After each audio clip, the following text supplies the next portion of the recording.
What is your view of Jewish people, of Judaism? Yeah. For the record, what's your view? My view is that, Judaism is a faith. Judaism is a faith. Judaism is a faith. What is your view of Jewish people, of Judaism? Yeah. For the record, what's your view? My view is that, Judaism is a faith. Judaism is, being Jewish is not an ethnicity. Being Jewish is not a culture. Being Jewish is not even a blood family. You can convert to Judaism. You can't convert to a blood family. You cannot convert to a race. Judaism is a religion. That's all it is. In particular, specifically. If you say anything against Israel, it's anti-Semitism. This bill, they had a hard time defining it. They also can't define what a Jew is. Let me just go ahead and read some of this to you. It says, this act may be cited as the Anti-Semitism Awareness Act of 2023. It is the sense of Congress that Title VI of the Civil Rights Act of 1964 prohibits discrimination on the basis of race, color, and national origin in programs and activities receiving federal financial assistance. While such title does not cover discrimination based solely on religion, individuals who face discrimination based on actual or perceived shared ancestry or ethnic characteristics do not lose protection under such title for being members of a group that share a common religion. So they admit right there that while the such title does not cover discrimination based solely on religion, which is what being Jewish is a religion, that's what it is. Here's what I would like to say to you, Rabbi, since you're quoting scripture, okay? The one that's relevant to me is woe unto them that call evil good and good evil, that put darkness for light and light for darkness. And if you'd like to dive into a little more scripture, I think what's relevant is Revelation 3:9. Behold, I will make them of the synagogue of Satan, which say they are Jews and are not, but do lie. And I'm speaking directly to you, Rabbi Shmuley. What is your view of Jewish people, of Judaism? Yeah. For the record, what's your view? My view is that, Judaism is a faith. Israel is a state, and it is not above critique. Learn how to play ball. That's what the Zionists did, except instead of a baseball team, they went to try to convince the Jews that the Jewish people are a nation, like France and like Spain. We'll get a land, that's Israel, that's our stadium. We'll get baseball bats and balls, we'll create a language. They sat down to create a language because nations need languages. They sat down to create a language because nations need languages. They sat down to create a language. They sat down to create a language. They sat down to create a language. And that what Bibi Netanyahu has done to the Palestinians since October 7th is a Holocaust. It is a Holocaust that is being committed on Palestinian children and women. And I'm not going to quiet my perspective on that, to kowtow to whatever the prevailing narrative is at the New York Post. I had Dan Bilzerian on Uncensored recently. I got to say, it took a pretty shocking turn, the interview. I hadn't fully factored in just how, in my opinion, after talking to him, brazenly anti-Semitic he is. And this included this clip here. Do you not understand why Jewish people might feel a sense of victimhood, given that 6 million of them were killed in World War II by a genocidal monster in the Holocaust? Do you not understand why that might make Jewish people feel that, yes, they have indeed been victims? Yeah, that figure's been revised. They said that it was 4 million that died in Auschwitz, and then they said it was down to 1 million, so they've revised the figure. Well, how many people do you think were killed in the Holocaust? 271,000 that died in Auschwitz. How many do you think were killed in the Holocaust? I don't know, but I would bet my entire net worth that it was under 6 million. The evidence all says that it was less than 6 million. Just the mathematics don't work. You can't cremate that many bodies. I'm sorry, but I just find that unbelievably offensive. And I'm not even Jewish.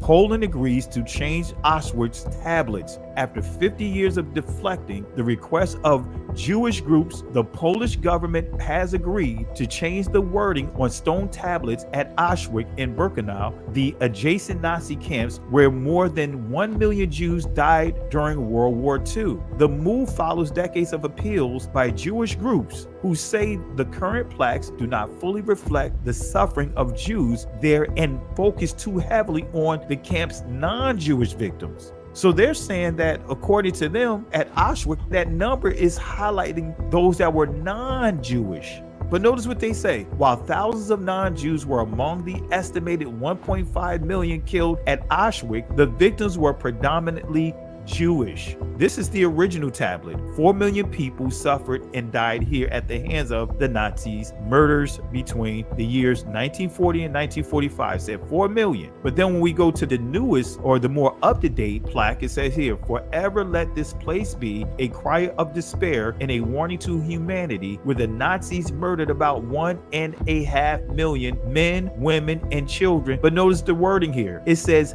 mainly Jews. So even with this 1.5 million, it's saying they were not all from the Jewish community. It goes from 4 million to 1.5 million. So if you take 2.5 million and subtract that from 6 million, that's going to put you down to 3.5 million. That's just at Auschwitz. So according to the anti-Semitic laws, what they're saying is, if you say or give the proof that I just shared, that there was 2.5 million numbers removed from that overall 6 million number, that can be considered an exaggeration. You see, this is where I'm like you. I think there's been a weaponization of all these things. Whether you're transphobic, you're racist, you're sexist, you're anti-Semitic, whatever it may be, you're Islamophobic. I mean, people just spray this stuff around all the time to the extent where it does become meaningless. And actually, people who genuinely are those things, they get caught up in the wash and almost protected by the kind of wash of stuff. But when you hear someone like Dan Bilzerian, what do you feel about someone like him? Yeah, so I actually didn't watch that interview, so I haven't seen it in its full context, and I try never to weigh in on clips because there'll be something I'm missing, sure. and then everybody screams at me. But what I will say is this. The larger discussion that's happening right now is whether or not having survived a Holocaust gives you the permission to commit a Holocaust. And for whatever reason, people have been, what I would say, milking the Holocaust narrative in the same way that Black Americans were milking the slavery narrative, and essentially saying, like, we lived through this and we survived this, and so now nobody can say that anything we do is wrong. No, Miss Sophia. No, Miss Sophia, no! And that's the big issue today, is that we have so many people that will not recognize that it is totally feasible that a Jewish person, and I'm speaking here about Bibi Netanyahu, could do something as horrific as what was done to the Jews throughout World War II or throughout history. But is that an accurate comparison? I'll tell you why I say that. As we know, I mean, whatever Dan Bilzerian wants people to believe, 6 million Jews were killed in the Holocaust. Another 6 million people were murdered by Hitler and the Nazis. The numbers of people being killed in Gaza are, in my view, have gone way beyond what is acceptable as a response to October the 7th. However, you're still talking about, at the moment, a death toll of under 50,000. There's no comparison in the amount of dead people compared to the Holocaust. So do you understand why? But it is a Holocaust, what's happening. Well, is it though? Yes. I think language is really important. I think language is really important as well, and that's people why say Holocaust, genocide. I think what's happening is a Holocaust. The burning bodies of the children that I'm seeing every day, and we spoke about this a little bit on my show, but I have recognized that the ability to see this stuff every day has transformed my opinion. Maybe the numbers wouldn't have gotten so high if people had spoken up when it was happening at the very beginning during World War II. And so I want to use my platform to say that I believe that they are intentionally executing a Holocaust. I think Bibi Netanyahu, there's tons of evidence, and obviously the Western media is not reporting on this, but the corruption trials that are going on with Bibi Netanyahu pertaining to October 7th and him editing the transcripts and the prior knowledge that he knew is now becoming extremely pertinent. It is a question as to whether or not he allowed the attacks to take place, essentially to then be able to go in and to commit this Holocaust against the Palestinians. Now, based on everything that I've looked into and stuff that I had not seen before, because the Western media doesn't cover it, Bibi Netanyahu caught off camera speaking about how he had no intention of following the Abraham Accords and how he was going to get around it. He has, I believe, genocidal ambitions, and that's enough. We don't need to dispute, go backward or forward. Do I think Bibi Netanyahu has genocidal ambitions against the Palestinians? The answer is yes. We begin with the New York Times reporting Israeli officials learned of Hamas's plan for the October 7th terror attack more than a year before it happened. According to the Times, Israel obtained a 40-page document outlining the group's strategy for the attack. It did not specify a date. Israeli intelligence officials reportedly dismissed the plan as aspirational. It's unclear if Prime Minister Benjamin Netanyahu saw the document himself. The Israeli military declined to comment on the New York Times report. Talk about what your team learned about this blueprint and the length of time that Israel had to review these plans and why it wasn't listened to. So somewhere around along 2022, Israeli intelligence was able to get the plan for the Hamas attack. It was codenamed by Israeli intelligence the Wall of Jericho, the Jericho Wall. And it details in many different details how the attack is going to take place, exactly as it took place more than a year after. Do you think he's a war criminal? Yes.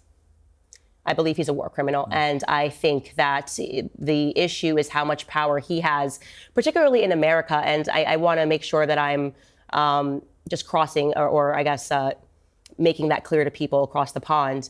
You know, in America, we have lobbying. You guys don't have lobbying here. And so this is why it might seem... We do, but not to the same degree. Yes, like AIPAC spent $100 million in our elections. And what that means is that they're able to write fellowships, they're able to pay journalists, they're able to pay people to attack and take down people who speak against their initiatives. And they are, AIPAC, I would say, is very much pro-Likud party, pro-Bibi Netanyahu.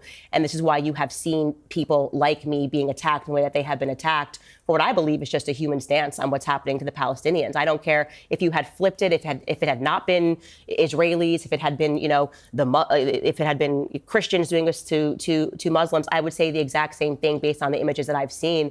But there is a ton of evidence that Bibi Netanyahu allowed October 7th to take place, including the things that we found out, because I now read Haaretz daily You don't actually think he knew it was going to happen? Well, let's just talk about the facts. We don't have to speculate on that.